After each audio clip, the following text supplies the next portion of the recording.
Queridos irmãos do Grupo Espírita André Luiz, é com muita satisfação, com reconhecimento, uma gratidão enorme, que aqui estamos e que sejam as minhas primeiras palavras de profundo agradecimento ao Senhor, como sempre costumo dizer, por nos encontrarmos reunidos e, neste momento, conectados uns aos outros em nome de Jesus.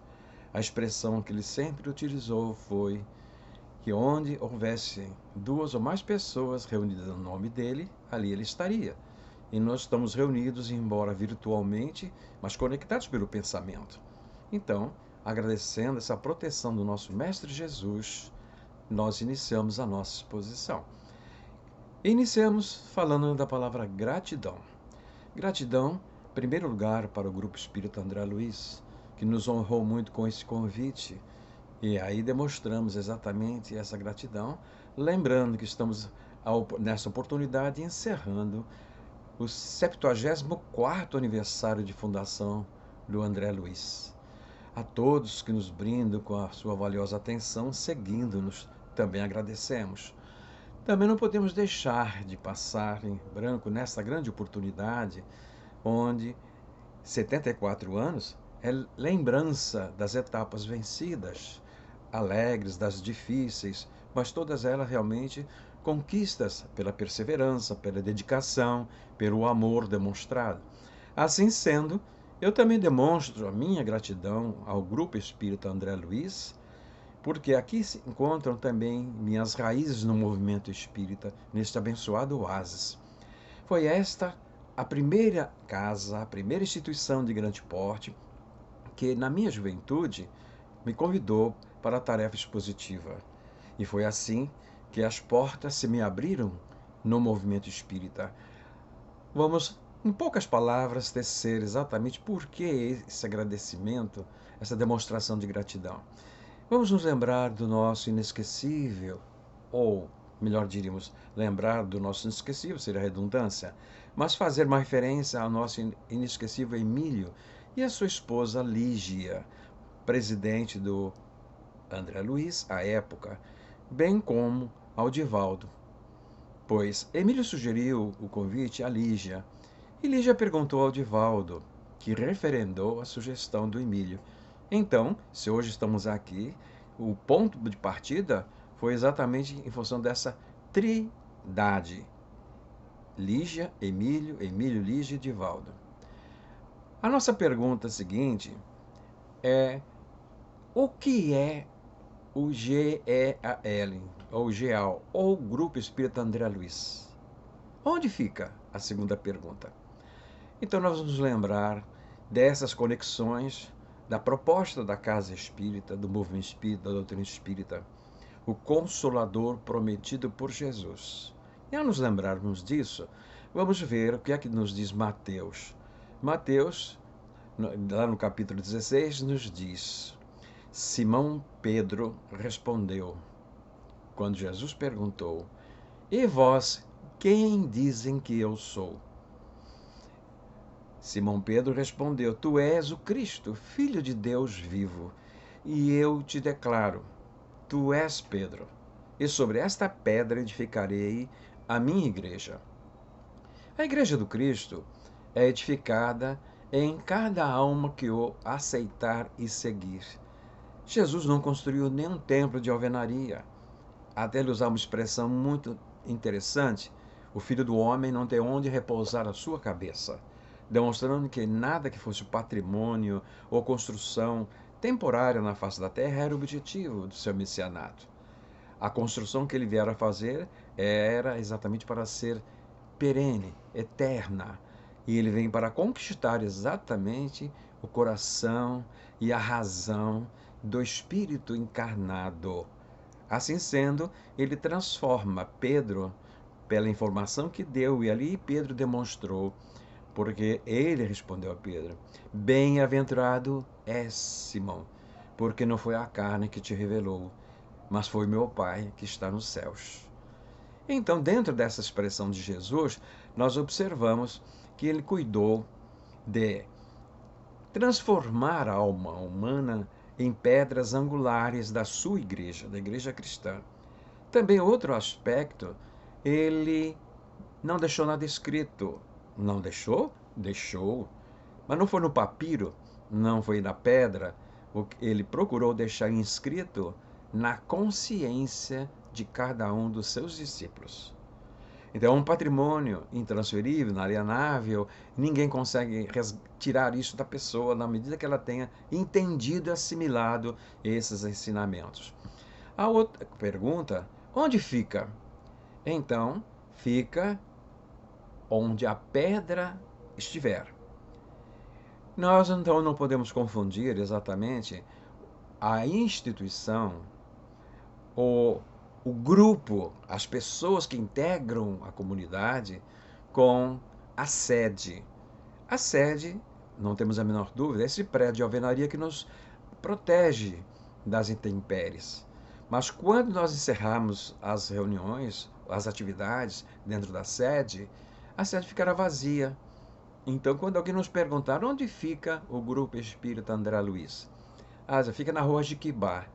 Não, não é ali. Ali está a sede.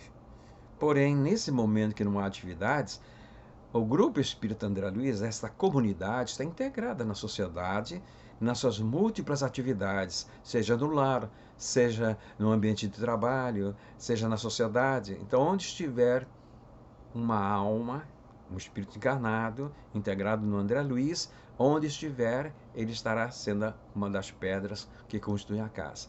Isso nos possibilita, nesse momento que estamos aqui, da pandemia, distanciados um do outro numa questão de saúde, o André Luiz continua reunido. Neste momento, conectados, as pedras que constituem o André Luiz espalhadas por várias localidades, neste momento está reunida. Esta igreja, no dizer de Jesus, está reunida. Então isso é muito importante porque passa a nos ter então a responsabilidade de sermos coerentes com a doutrina que abraçamos na medida que fomos assimilando. Então vamos dar um exemplo dessa consideração que estamos fazendo entre o grupo como uma comunidade diferente da sede. Vamos ver um exemplo. No Lar de Teresa, nós temos o núcleo Emmanuel, lá em Jacarepaguá. Ocorreu um fato até prosaico, muito interessante. Houve uma época que, em consequência da grande enchente que deu naquela região, houve necessidade de trocar todo o piso das instalações. E contratou-se, então, uma firma que, por empreitada, por espaço-tempo, poderia trocar o piso. E um dos funcionários dessa empresa era evangélico.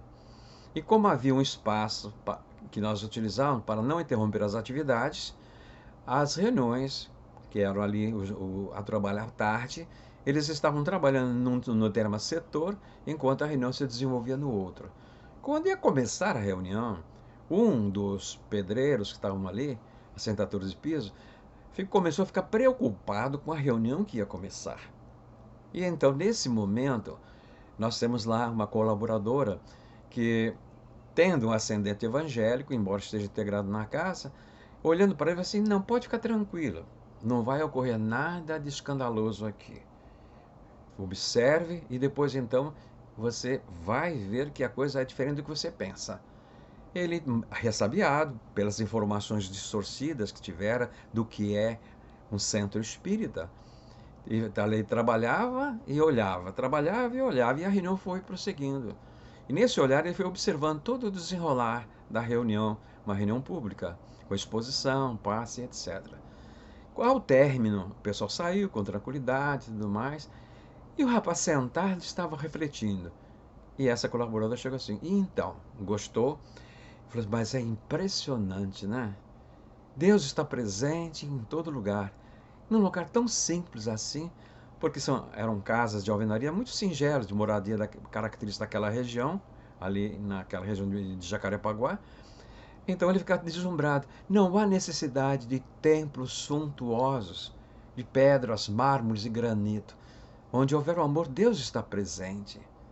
Então veja, a espontaneidade de uma alma que não tinha base doutrinária nenhuma, mas no ambiente sentiu-se envolvido pela verdadeira igreja cristã, a comunhão de pensamentos, de vibrações.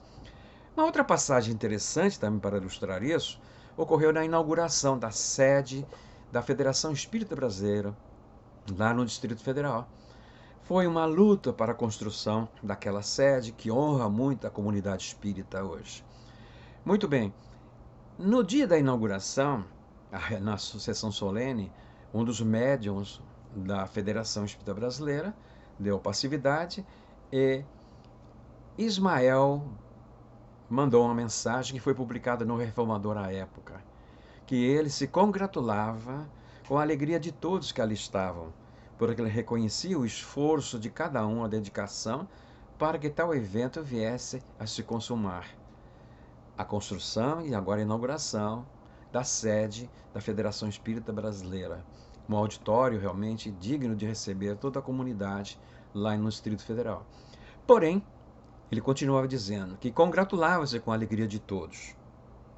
Porém, que dias viriam que nós, nos integrando naquela comunidade, estaríamos assim mais interessados em construir a igreja que é mais agradável a Deus, o templo no coração. Então, embora nós venhamos valorizar a longevidade de templos de alvenaria, o que é mais relevante, é óbvio que o templo de alvenaria tem a sua finalidade, como já dissemos, protege das intempéries, nos dá um relativo sossego, tranquilidade, segurança, para que possamos realizar o nosso trabalho. Porém, quando a alma se modifica, quando a alma assimila a doutrina cristã, aí está cumprindo o objetivo do congraçamento. Então, esta é a igreja mais agradável ao Cristo. No exemplo que ele deixou, quando se referiu a Simão Pedro: Pedro, tu és a pedra sobre a qual eu edificarei minha igreja. Então, nesses 74 anos de André Luiz, o relevante não são que as paredes perduraram 74 anos, mas são as almas que foram assistidas, atendidas, esclarecidas, que saíram com uma nova visão da vida, da sua imortalidade. Essas almas saíram abençoadas daqui pelas luzes da doutrina cristã. Então, isto é um valor imensurável e é o objetivo pelo qual nós nos reunimos, exatamente despertar para a nossa imortalidade. Conhecer as leis que regem a nossa vida e o nosso progresso e tirar o melhor aproveitamento e aprendizado da atual existência, a exemplo dos ensinamentos desse que é o nosso mestre por excelência, Jesus. No dizer de Emmanuel, nós entendemos então a casa espírita é um templo, um hospital e escola. Como templo, nós nos reunimos para cuidar exatamente do aspecto espiritual, nessa de orarmos, termos as nossas práticas doutrinárias, etc. Hospital, todo aquele que tem uma necessidade vem em busca do recurso que a casa oferece, dando aquele complemento, o complemento que Jesus disse: vinde a mim que eu vos aliviarei. Aprendei de mim que sou brando de coração. Porém, ele diz que oferece o alívio, mas convida: aprendei de mim que sou brando de coração. Para aprender com Jesus, a casa se transforma então em escola.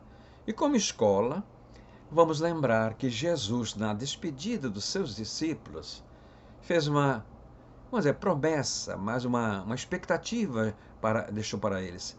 Se me amardes e guardares os meus ensinos, eu rogarei ao Pai, e ele vos enviará um outro Consolador, o Espírito de verdade, e repetirá tudo o que vos tenho dito, e vos falará de muito mais que por ora não podeis suportar, e ficará convosco por todo sempre.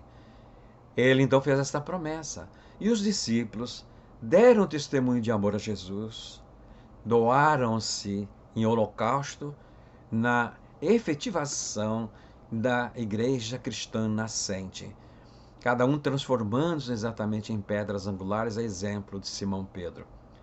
Então, as anotações deles e o que nos revela Emmanuel, vamos observar na sua obra, ali Paulo vai procurar o quê? Estudar nas anotações. Quando ele se recupera da sua cegueira, lá com Ananias, então ele vai ver que anotações são essas. Tudo nos leva a crer que são as primeiras anotações de Mateus.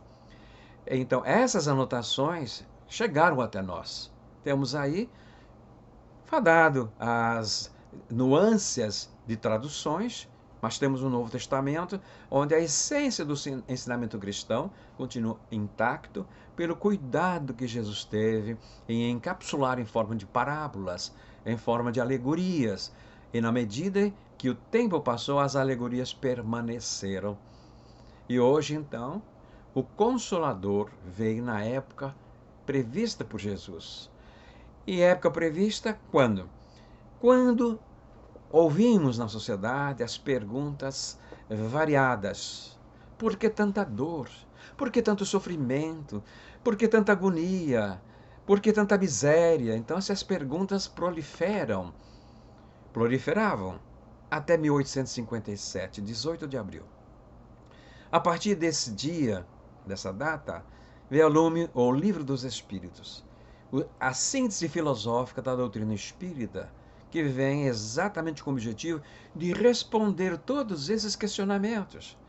E então, aquela época prevista por Jesus é realmente o período da maturação da inteligência social, da inteligência humana, que agora, nesses questionamentos, anseia por respostas.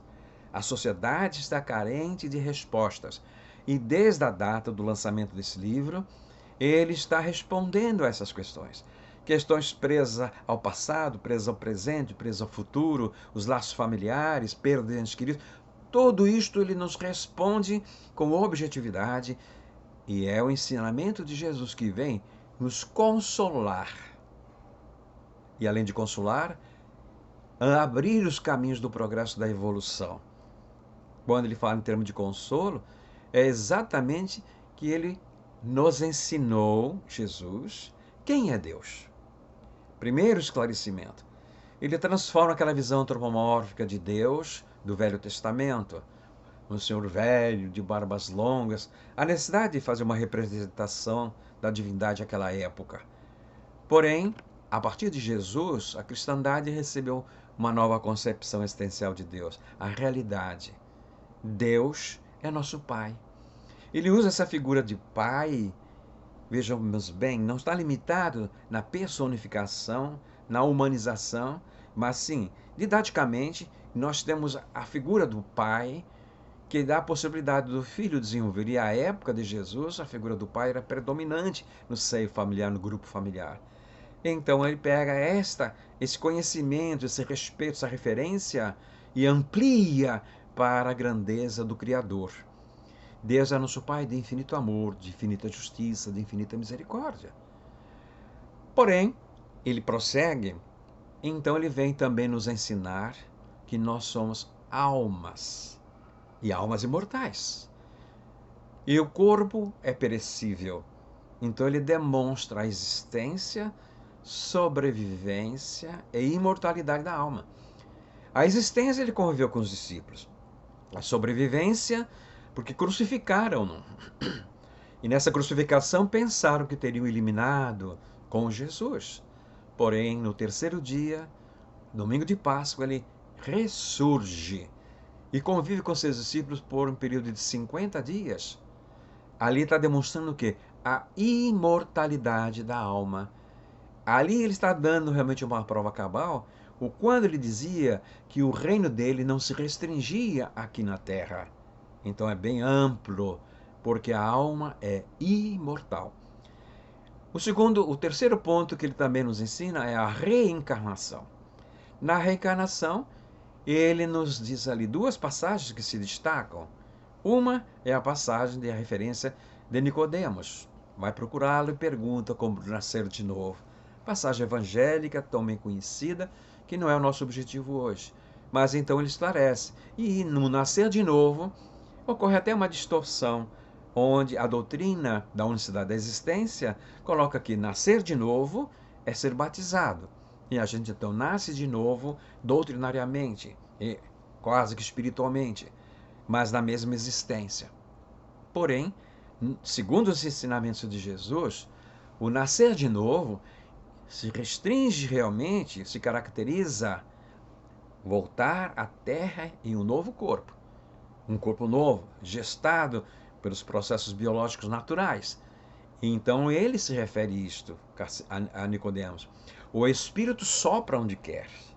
Não sabes de onde vem, isto é, a pré-existência da alma, e tampouco para onde vai, sobrevivência da alma. Então ele diz mais: o que é do corpo é corpo, o que é do espírito é espírito. Então, aí deixa do que poderia dizer, falando ao doutor da lei, até tu, Nicodemos, desconheces essas coisas, presas à vida material, que dirá quando eu falar das coisas do reino de meu Pai.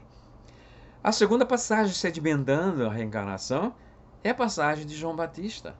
Então, na passagem de João Batista, textualmente no Novo Testamento, vamos dizer assim, parece até que uma redundância, consta o diálogo de Jesus com os discípulos, que nós tomamos ali no início. Eles estavam conversando, caminhando, e Jesus então para e pergunta a eles sobre o que eles estavam conversando. É óbvio que ele sabia do que era que eles estavam conversando, mas era a oportunidade de ele dar mais uma informação, mais um ensinamento. E então, um deles toma a palavra e diz: é que uns dizem que és Elias, outro que és João Batista, ou um dos profetas da antiguidade. E Jesus então pergunta: e vós quem dizeis que eu sou? E Simão toma da palavra e responde: tu és o Cristo, o Filho de Deus vivo. E ele então volta para Simão: bem-aventurado és Simão, porque não foi a carne que te revelou, mas o meu Pai que está nos céus. Em verdade vos digo que Elias já veio e eles não o reconheceram. E no Novo Testamento continua assim: e eles entenderam que ele se referira a João Batista. João Batista foi precursor do mecenato de Jesus. Estava no Jordão batizando os arrependidos. E Jesus chega também para ser batizado e ele diz que não era digno nem de desatar a sandália de Jesus. Mas Jesus era necessário para que as profecias, as escrituras se cumprissem. Então, ali naquele momento, simbolicamente, Jesus é batizado com aquelas informações que estão no Novo Testamento. Vejam, Jesus e João Batista. E mais ainda, João Batista foi filho de Isabel e Zacarias. Zacarias é um dos sacerdotes do Templo de Jerusalém, e ambos estavam já em idade avançada, e era tido a Isabel como estéril. E aí, um espírito superior, lá diz o anjo, informa a Zacarias que ele teria o primogênito. E Zacarias duvidou devido à ansiedade dele, da esposa, tida como estéril. Então, esse enviado do Senhor, esse espírito superior, chamado de anjo, no momento diz: para que você não tenha mais dúvida, ficará sem a fala até que seu filho venha a nascer. E isso realmente ocorre. E quando estava próximo do nascimento, pergunta qual seria o nome. E esse espírito havia orientado que deveria ser João Batista. Então ele escreve numa tabuinha qual deveria ser o nome. Então, a partir daquele momento, a voz dele volta ao normal. Esse espírito ali, que recebe o nome de batismo João Batista, não poderia ser de forma nenhuma Elias ressuscitado. Porque para ressuscitar voltaria no mesmo corpo de carne. Porém, reencarnado, aquele espírito que no passado foi Elias, reencarna no novo corpo, com uma nova personalidade, com o novo nome de batismo de João Batista. Essa é uma aula extraordinária sobre a reencarnação, chamada a atenção por Jesus. Então, continua. Ele nos fala, Jesus, sobre mediunidade. Quando ele fala sobre mediunidade? Muito simples, a parábola de Lázaro e o mal rico. Essa parábola realmente é rica de várias vertentes. E uma delas chamando a atenção a mediunidade. Por que mediunidade? Porque esta parábola, em síntese, Lázaro era riquíssimo. Aliás, ao contrário. Lázaro era um mendigo, um seroso, um chaguento. E havia um senhor, que não diz o nome na parábola, é um rico, E ele não tinha nenhuma solidariedade, nenhuma empatia pelaquela pobreza, miséria de Lázaro. Não dava a mínima importância, a indiferença, como dizem os espíritos, o mal do nosso século. Então, assim sendo, ambos vieram a desencarnar. E aí encontraram-se na vida eterna, depois de deixar o corpo de carne. E esse que foi mal rico, ele contempla nas trevas e prantos e ranger dentro que ele se encontra. O outro lado está Lázaro, no seio de pai Abraão. Olha, para o povo judeu, para a concepção que eles tinham, aquele que conseguisse, ao deixar a testa no seio de pai Abraão, seria a máxima felicidade. E então ele implora: Pai Abraão, permitir que Lázaro venha molhar o dedo para me descedentar. E então ele responde para o pai Abraão: Como foi que procedestes quando ambos estavam na terra? Aí vem outra lição, a lição de causa e efeito, uso do livre-arbítrio. Como foi que procedestes quando ambos estavam na terra? É óbvio que ele, inteligente, concluiu que aquela situação era uma consequência da indiferença dele em relação a Lázaro, que suportou as dores, as aflições, a miséria e então progrediu, evoluiu, desenvolveu potencialidades da alma. Assim sendo, ele então chega a uma conclusão, o mal rico. Então, pai Abraão, permiti que Lázaro, ou um dos mortos, vá avisar meus 5 irmãos que ainda estão na terra. Quando ele fala na palavra de Jesus, nesta parábola, ele está relatando o quê? É um dos chamados mortos, que nós chamamos de espírito, porque não tem mais o corpo de carne, voltar a avisar a quem está na terra. O que é isto? Comunicação mediúnica. É Jesus falando sobre a possibilidade dessa comunicação. E também da lei que impossibilita a comunicação. E então, o que responde pai Abraão? Mas eles têm as leis e os profetas. Se quiserem, sigam-nas. E o rico então retorna: Mas, pai Abraão, se um dos mortos voltasse, eles dariam mais atenção. E hoje nós temos uma ampla literatura, principalmente pela mediunidade de Francisco Cândido Xavier, a obra mediúnica. Nós estamos dando atenção. Veja qual é a advertência que Jesus coloca nas bocas do pai Abraão. Mesmo que um dos mortos voltassem, eles não dariam atenção. Então vejamos, o que impede uma comunicação séria de profundidade é a falta de utilidade. Nenhum espírito superior vai perder seu tempo. Então, se nós estivermos merecendo a comunicação, houver um instrumento disponível, nós vamos receber como recebemos essa miríade de mensagens, de ensinamentos, de instruções, através dessa maior antena psíquica, Francisco Cândido Xavier, através de outros mestres, tanto como Divaldo, Ivone do Amauro Pereira, Madame de Esperança. Então nós temos aí inúmeros médiuns a serviço da espiritualidade. Agora, esse manancial está como um legado. E aí, então, a Casa Espírita, como escola, disponibiliza-nos a oportunidade de, em conjunto, quem mais tem, a esse mais será pedido. Quem mais tem conhecimento, será pedido que ele distribua isso, estimule isso àqueles que ainda estão sedentos de esclarecimento.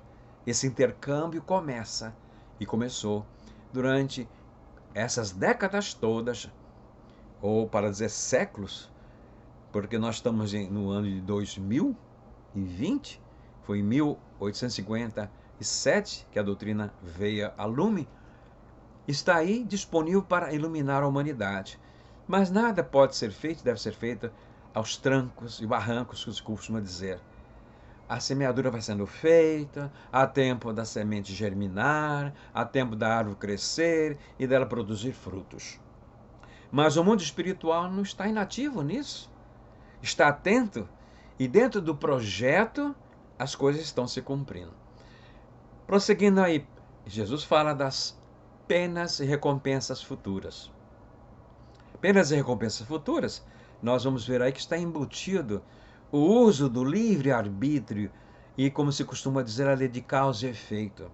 A lei de causa e efeito é conhecidíssima no ambiente acadêmico, no ambiente científico. Diz, nesse axioma, uma verdade científica, não existe efeito sem causa anterior que tenha produzido. Então, corriqueiramente, para ilustrar isso, como é do domínio popular essa experiência científica, sem que tenhamos necessidade de ir ao laboratório, aprendemos que se nós unirmos dois átomos de hidrogênio a um átomo de oxigênio, nós teremos o quê? Uma molécula de água. Isso para nós é uma verdade científica. Então, esta verdade científica, unir os dois elementos, oxigênio e hidrogênio, isto é causa. Qual é o efeito? Molécula de água. Então, desde que nós venhamos a criar uma causa, essa causa seja originária, ela vai redundar num efeito. Então, esse axioma que é aplicado na ciência, Allan Kardec chama atenção no Livro dos Espíritos. Num axioma aplicado na vossa ciência, não existe efeito sem causa. Então, essa causa e efeito são onde a utilização do nosso livre-arbítrio, da nossa liberdade, consequentemente a colheita que vamos fazer desse tipo de semeadura. E o que nos diz Jesus? A semeadura é livre, mas a colheita é obrigatória. Então, podemos fazer o que nós desejarmos. Podemos falar o que nós quisermos, pensar o que quisermos e agir da forma que nós quisermos. Temos essa ampla liberdade restrita. Mas essa liberdade não existe sem a consequência. Então, se semearmos tudo que seja equilibrado, positivo, de qualidade, a colheita vai ser sazonada.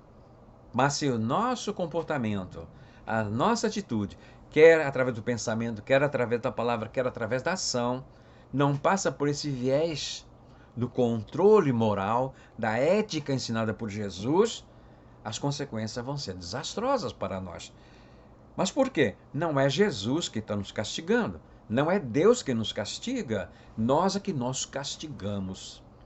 Então Jesus alerta nessa semeadura livre e colheita obrigatória o que Leon Denis vem, mais judiciosamente, enaltecer no livro Problema do Ser, do Destino da Dor. Nós somos os construtores do nosso próprio destino. Está em nossas próprias mãos. Se nós desejamos felicidade, vamos ter que semear felicidade. Nós desejamos alegria, vamos ter que semear alegria. Então, o que nós colhemos é fruto da nossa semeadura, ensinado por Jesus. A doutrina espírita vem falar de uma forma mais clara, direta, objetiva, na linguagem dos dias de hoje.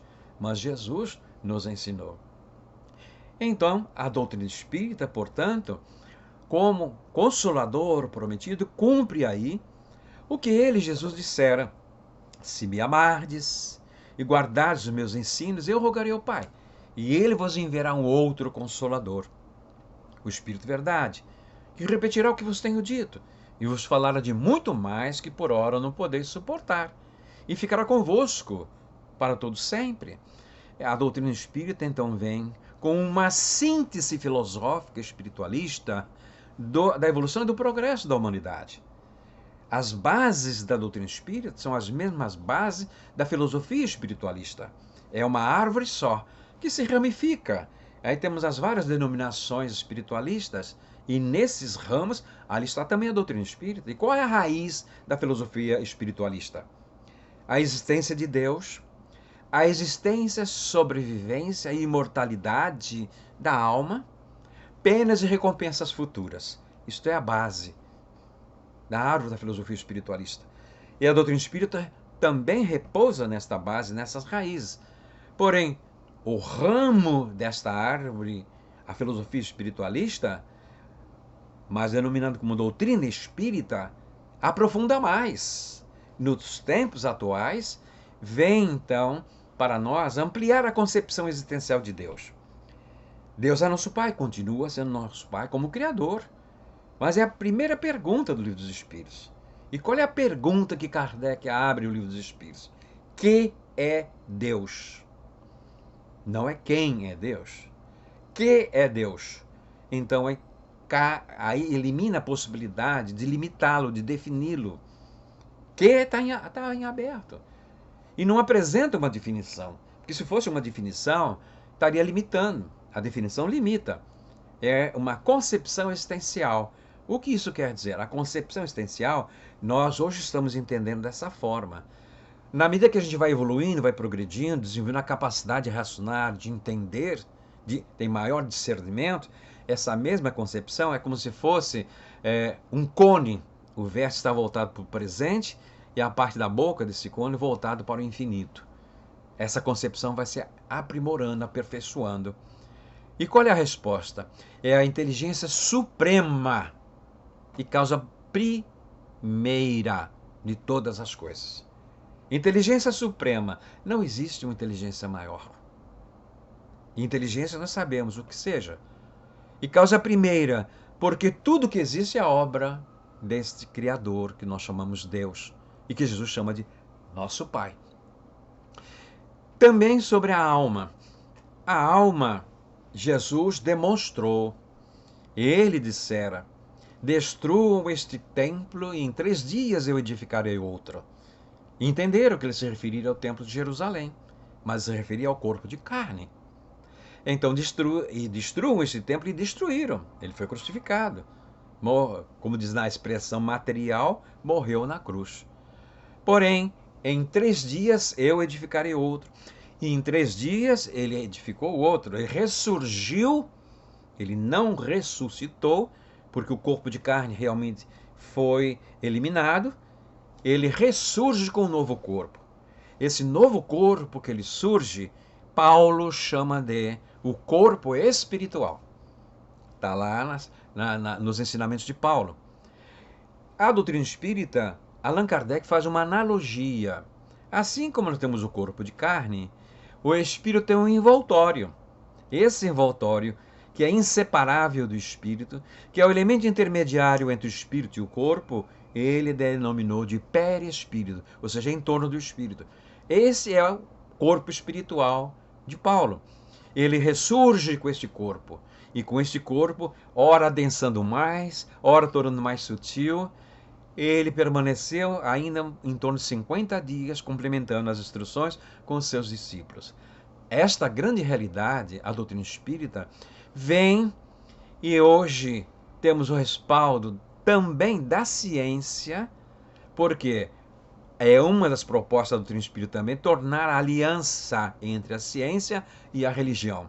Mas fazer essa aliança não é a religião tradicional, que o conhecimento intelectual do passado rompeu os grilhões que mantinham manietado, impedindo a evolução e o progresso.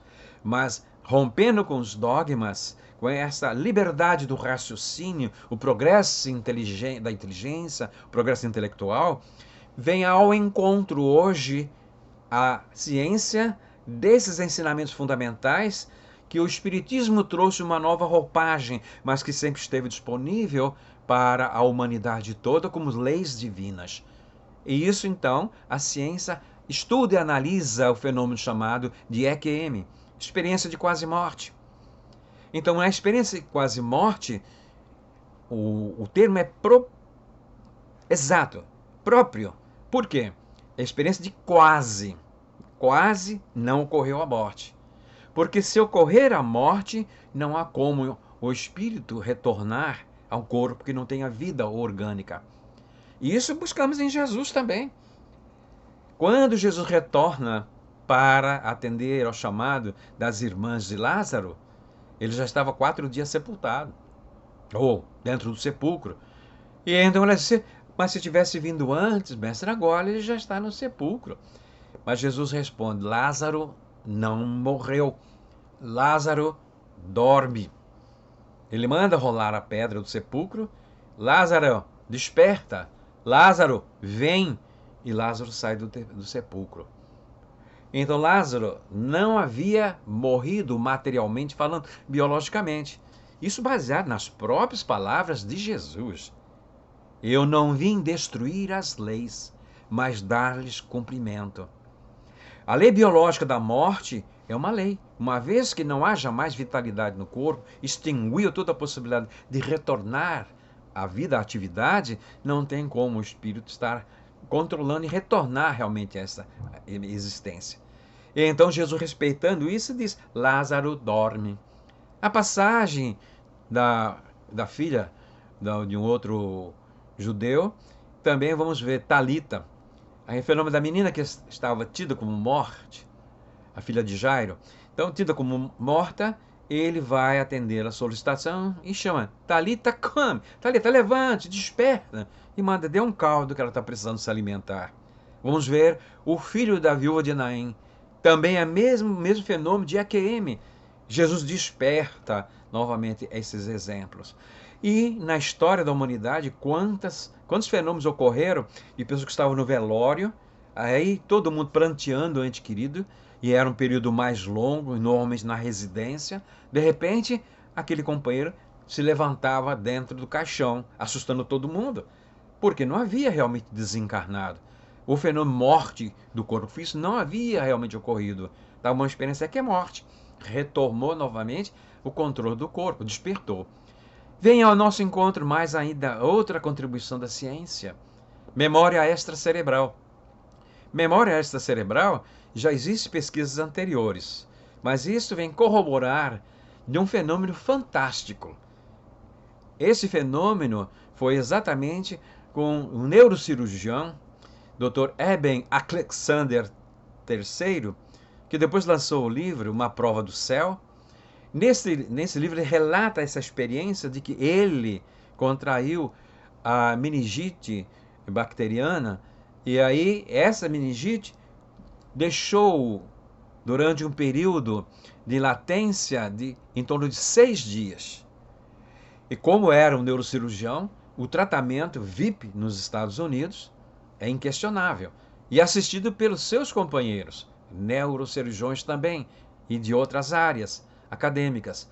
E pelos exames que iam fazendo constantemente, constataram que aqueles exames davam a prova de que o cérebro estava totalmente inerte. Não havia como funcionar pelo resultado desses exames.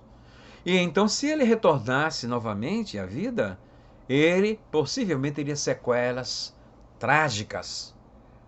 Porém, no 7º dia, o Eben Alexander retorna, leptofagueiro, sem nenhuma sequela. Não tiveram como responder. E mais ainda, o doutor Eben Alexander começa a questionar a prova patente da ciência do cérebro inerte. Então não tinha memória nenhuma no cérebro. Os neurônios estavam todos inativos naquele momento ali. E de onde vinham as lembranças que ele tinha? Desses 6 dias. Lembranças nítidas. Então eu tenho uma memória extracerebral.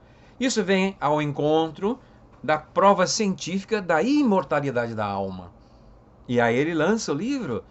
Ele tem a coragem, a audácia de abalar o meio acadêmico, o meio científico. E outras pessoas também adquiriram a coragem de somar com ele, que tinham experiências semelhantes.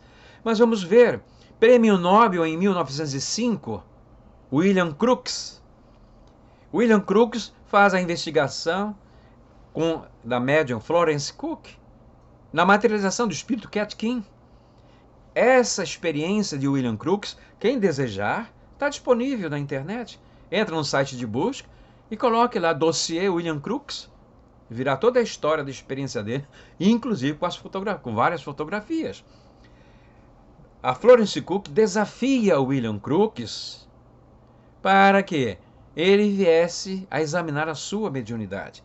Era uma jovem, aparentemente de 18 anos, que diziam que ela era uma fraude. Isso a magoava muito. E aí o William Crookes, como cientista, e aquele ponto cético em relação à existência da alma e do espírito, dizia a ela: tudo bem, vamos fazer a experiência, mas ela impôs uma condição.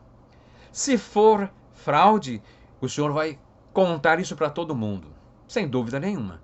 Mas eu me submeto a qualquer experiência que o senhor queira, com uma condição. Se o senhor constatar que é verídico, é fato, o senhor também tem a mesma hombridade de declarar isso publicamente. Ele aceitou o desafio. porque tinha quase certeza que ia provar que era fraude. Fez todas as experiências narradas no dossiê. Essa experiência é fantástica, porque seguiu o rigor científico da época a que ele submeteu a Florence Cook com a materialização do espírito Cat King.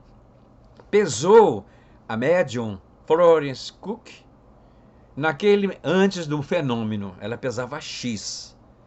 Pesou durante o fenômeno, ela estava pesando X menos Y. E nesse momento da materialização, do Cat King materializada, pesou o espírito materializado. Pesava Y. Ou seja, o peso que faltava na médium estava ali naquele espírito materializado. Terminado o fenômeno, ele volta a pesar Florence Cook. Ela está com o seu peso integral. Ou seja, a doutrina espírita nos fala do ectoplasma, a energia que o médium cede para que o espírito possa se materializar. Então, se cedeu esse peso, aliviou. No que terminou o fenômeno, isso retorna ao médium. Ela voltou a seu peso. E ele, então, preparou um dossiê. Esse dossiê, William Crookes deu de presente em 16 de junho de 1871 para a Rainha Vitória, pela alegria de dar a notícia da imortalidade da alma.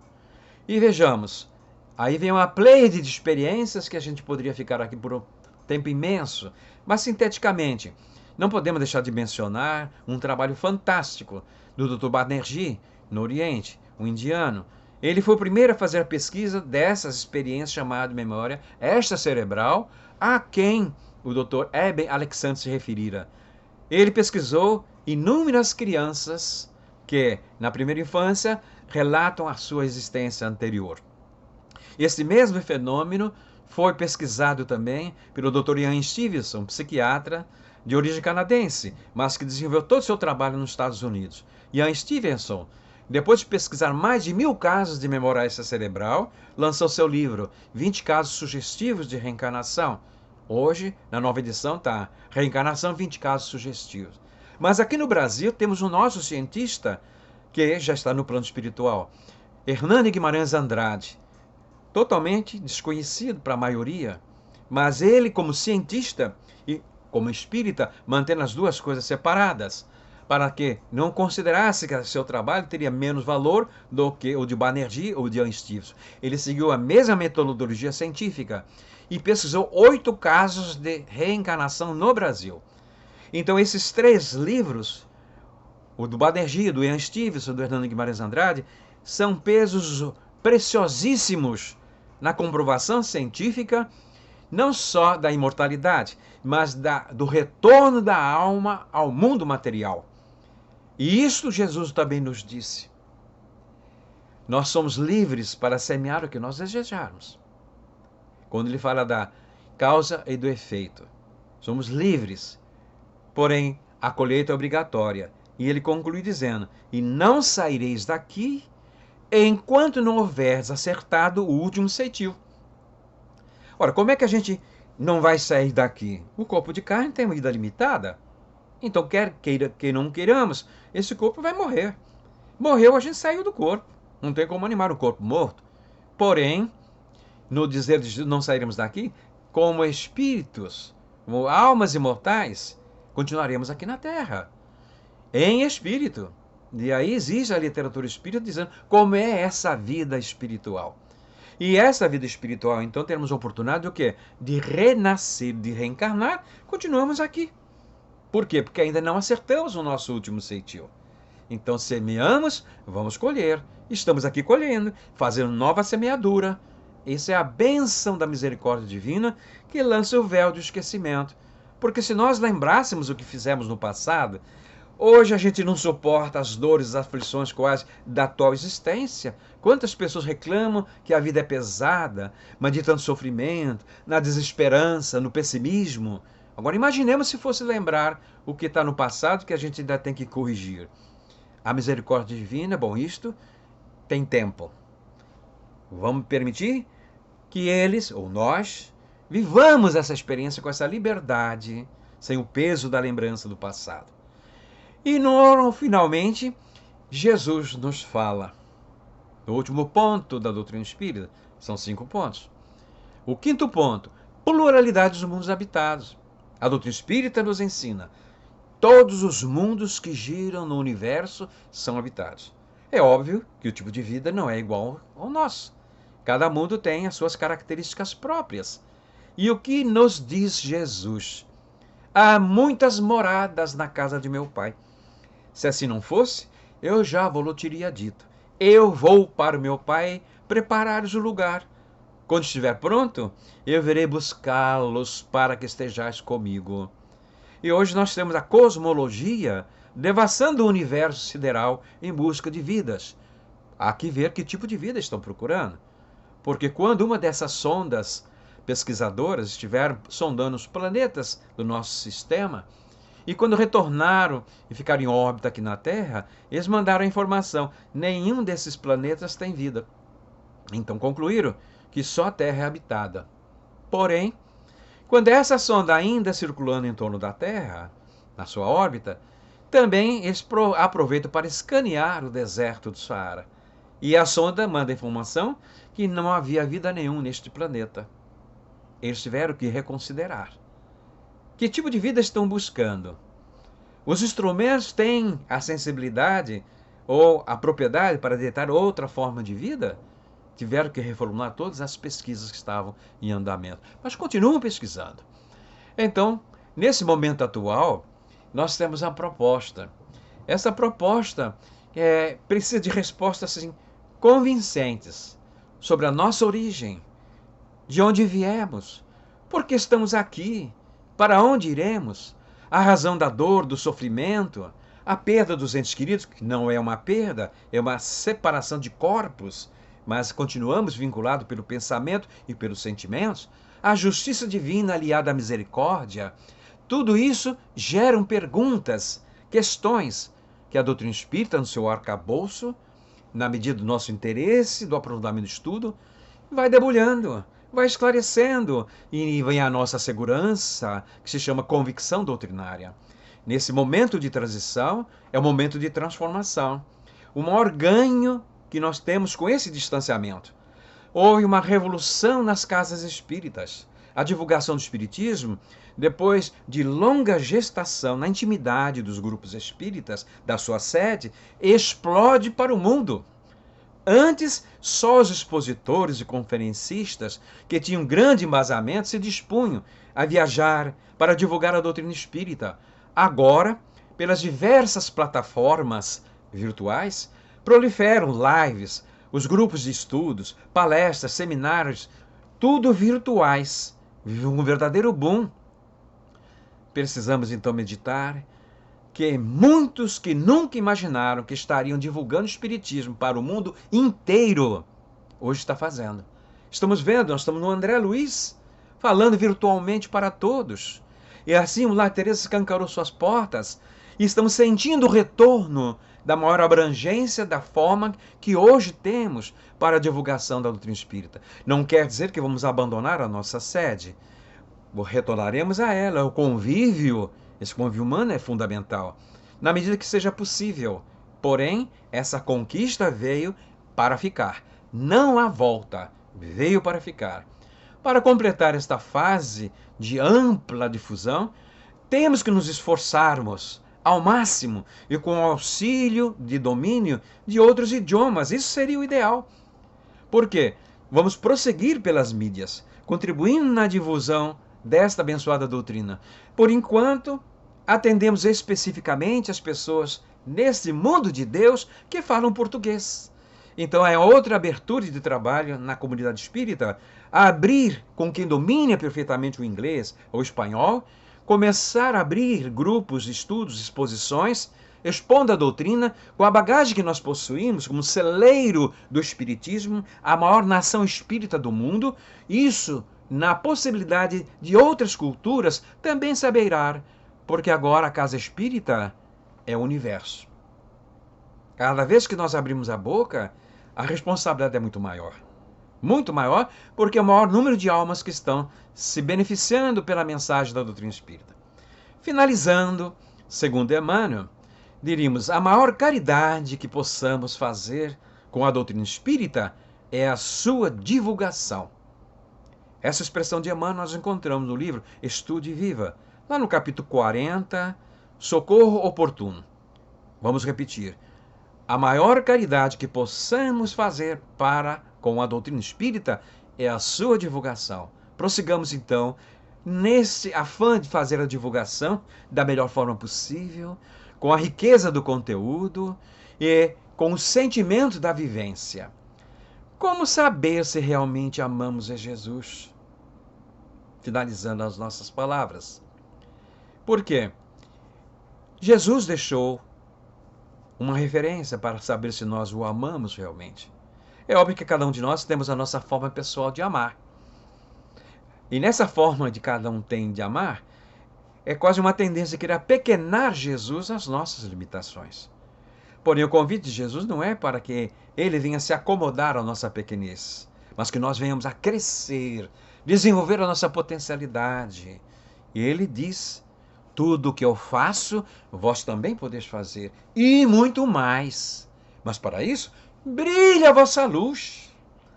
Brilhar a luz é desenvolver a potencialidade da alma. Então, para saber se nós o amamos, ele deixa referencial. Aquele que me ama, segue os meus ensinamentos. E se estivermos seguindo esses ensinamentos de Jesus, na medida da nossa possibilidade, do nosso crescimento, mas perseverando no progresso, não tenhamos a mínima dúvida de que a nossa luz interior prosseguirá brilhando cada vez mais. E esse brilho maior, poderemos ser mais úteis àqueles que estão nas trevas da ignorância ainda. Então, que possamos finalizar com a expressão do nosso Mestre Jesus: a minha paz vos dou, a minha paz vos deixo, não vou lá dou como o mundo dá. Que essa paz emanada do nosso Mestre Jesus continue em nossos corações, hoje, agora e sempre.